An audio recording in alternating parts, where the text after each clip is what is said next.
How's it going, everyone? This is CheetahMan91, and this is part 2 of my cartoon collection.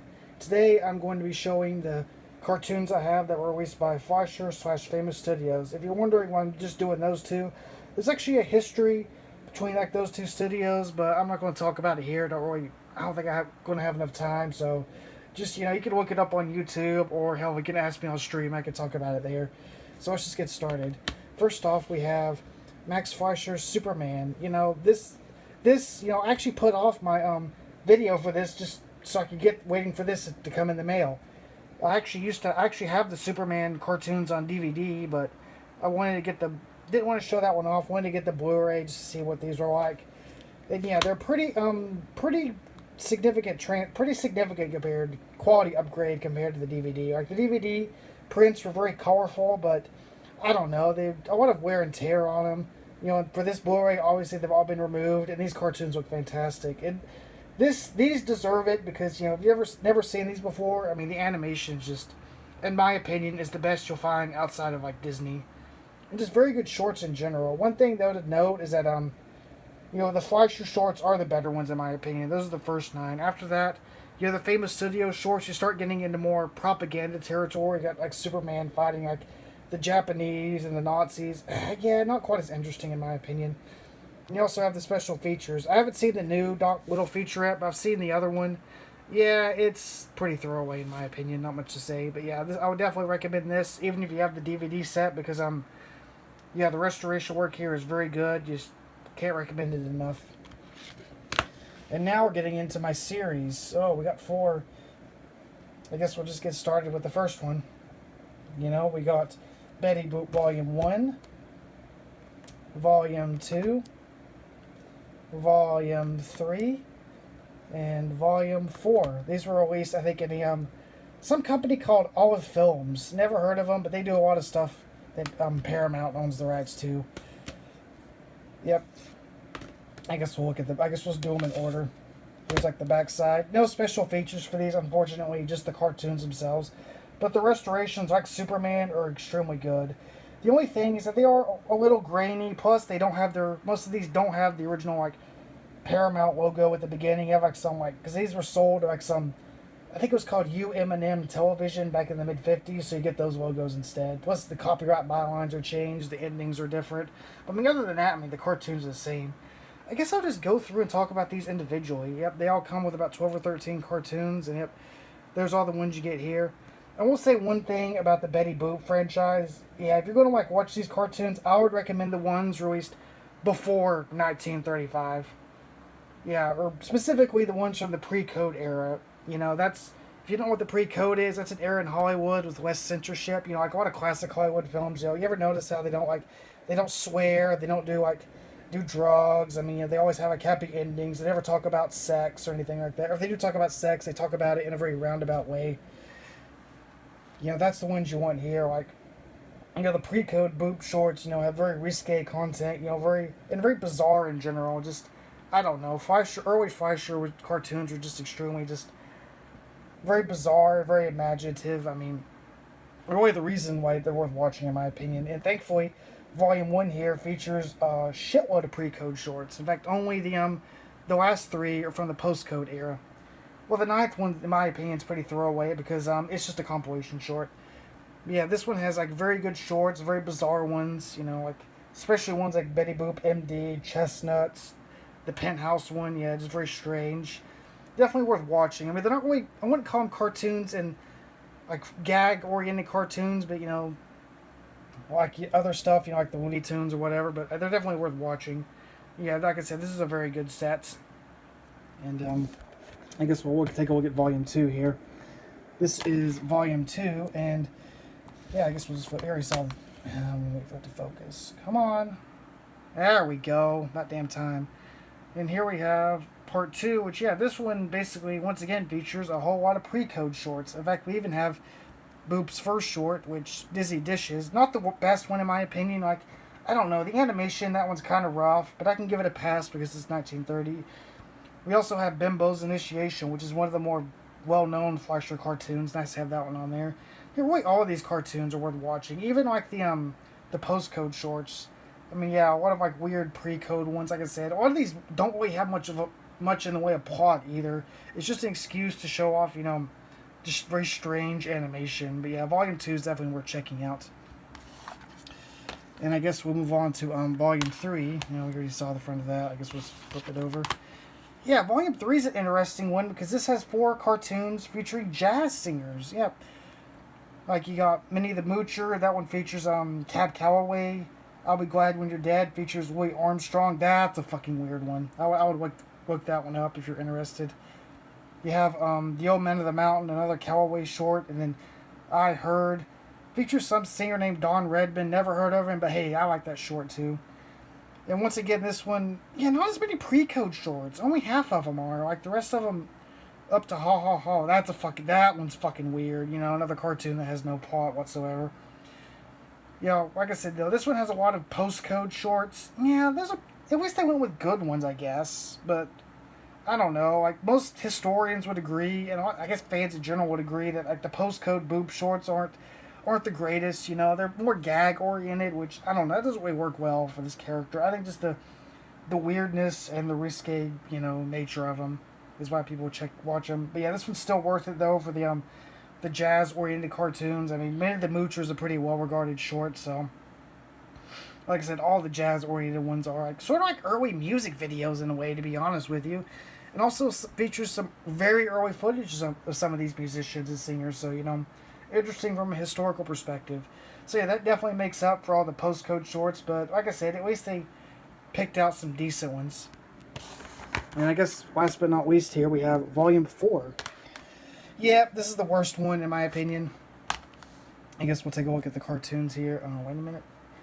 Yeah, this time we only get 5 pre-code shorts. But here's the reason to get this collection. 1933 Snow White, another one featuring singer Cab Calloway, another very famous cartoon. It was actually inducted into the what's it called, the National Film Registry. So yeah, basically preserved forever.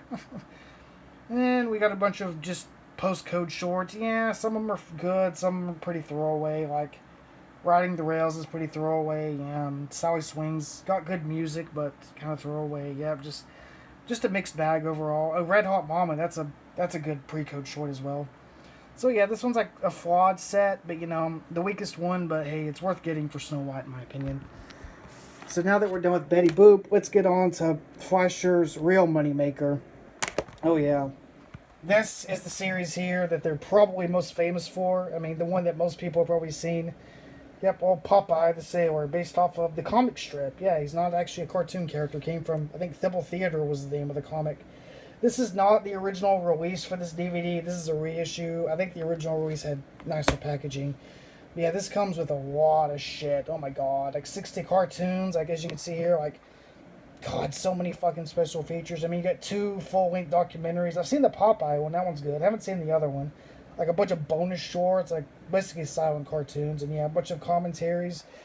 Yeah, this is a really good set. This one focuses on, like I said, 60 shorts released from 1933 to 1938. It features 2 of the 3 Technicolor shorts he was in during that era, which those are the best in my opinion.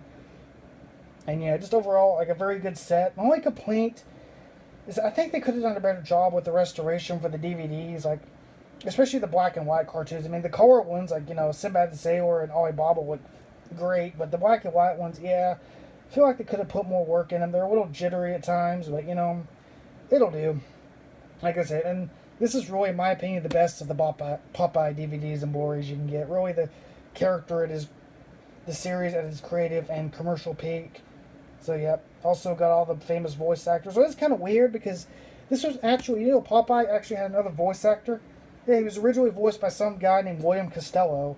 Like, he voiced him for around, I think, 25 shorts. Like, he's on all the cartoons on Disc 1 feature him, and most of the cartoons on Disc 2 feature him until King of the Mardi Gras. That's when Jack Mercer took over, and he was like the voice of the character.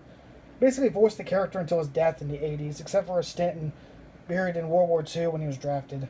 Yeah, very good set. Can't recommend it enough. And I guess here is Volume 2.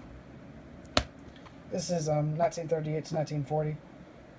Yep, this one doesn't feature as many shorts. And another thing, too, about these Popeye shorts, especially the ones from these 2 volumes, yeah, that really makes them worth watching is just they have that Fleischer style. You know, Fleischer just their style of animation was just different from the other cartoon studios from the era. The ones based on the West Coast, like Disney, Warner Brothers, all that shit. Yeah, that's really why these are worth checking out. Oh, I gotta hurry. I don't know if I'm gonna have enough time. Yeah, I haven't seen this set in a while. I've actually watched all the rest of those recently, so I don't remember how the cartoons are, but it does feature his last two-strip Technicolor short, two real Technicolor short, Oh Island's Wonderful Lamp. That's a pretty good one.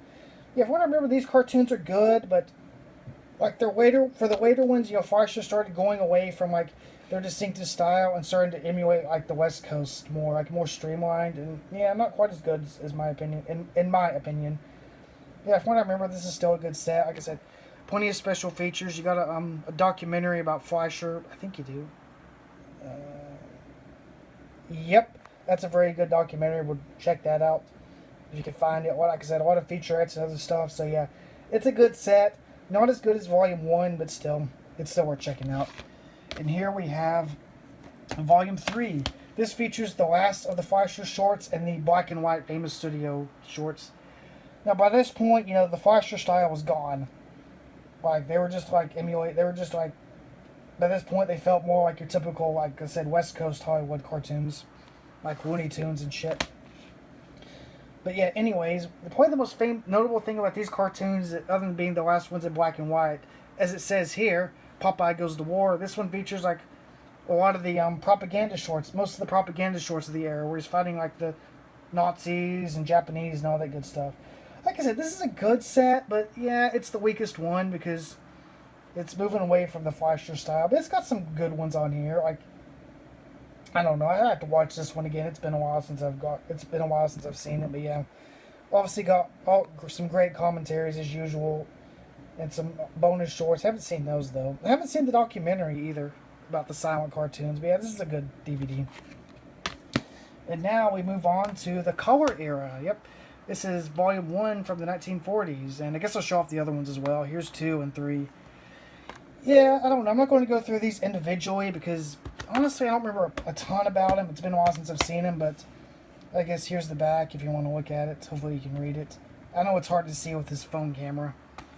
Here's Volume 2, and give it a couple seconds. Here is Volume 3. Yep, this features all the Popeye cartoons from the 1940s. Released by Famous Studios. Like I said, all the ones in color. Like, they use several color processes. Like, they talk about it on the back of one of these. Like, Technicolor, they use one called Kinacolor, and another one called Polacolor. I think that was by the Polaroid Corporation. Kind of interesting. It doesn't make a difference, though. It's all in color. I don't know. I think it was just cheaper is what it was. Another thing, too, I will defend these cartoons, because in general, the Famous Studio era Popeye shorts aren't as well regarded as the Fleischer because I guess because they, like I said, they lose the distinctive Fleischer style, but overall these are still very good shorts and still some of the best stuff Famous Studios put out, because Famous Studios doesn't exactly have a great reputation. Like, a lot of people see them as kind of a throwaway studio compared to like their competitors, which are definitely not as good compared to like Warner Brothers or MGM or Disney, but still, I mean, they're not bad, or UPA, but they're not bad. Like, it's still better than their other shorts of their era, you know. I'd still take these over, like, say, like the Novel Tunes or Little Woo Woo or Casper the Friendly Ghost. Like, a lot of those are kind of throwaway, especially Casper. That's a fucking throwaway series. You won't ever see me showing off a Casper DVD. But anyways, these are very good. Not as, like I said, not as good as the Fleischer ones, but they're worth checking out. Like, I remember seeing these on television when I was younger, you know, so it's nice to be able to see these again. And yeah, that's going to do it for this one. Hope y'all enjoyed the video, and hope y'all have a good rest of your day.